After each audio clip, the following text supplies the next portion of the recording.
今日同大家分析呢個含金量滿滿嘅樓盤首案。我而家身後呢個呢，就係土瓜灣嘅 D 出口啦。我哋過嚟呢邊望一望盤首案。咁相信唔少觀眾見過首案合併式小區呢個廣告嘅。今日就同大家深度解釋呢一個樓盤，以至去到成個土瓜灣嘅板塊。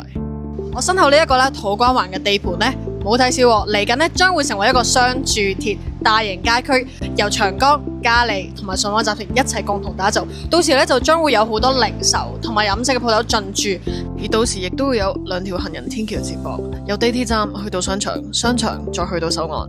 香港政府規劃藍圖裏邊以啟德為首，連帶九龍城乃至土瓜灣呢一帶將會成為東維港商圈。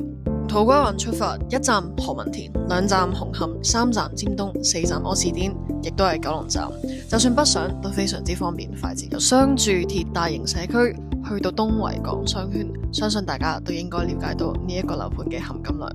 仲有我哋今日嘅主角恒基嘅首案。今日同大家睇呢個610尺3房1套嘅示範單位。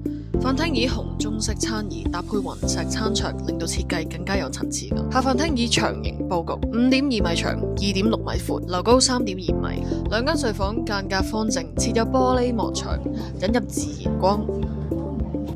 主人房屬於套房設計，空間感十足，以酒紅色為主調。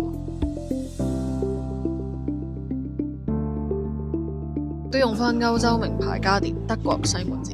明火煮食3個爐頭。而呢個3合1露台亦都加設咗呢個晾衫架俾你。見到呢個含金量滿滿嘅樓盤，點會唔心動呢？記住嚟揾我 Angela，拜拜。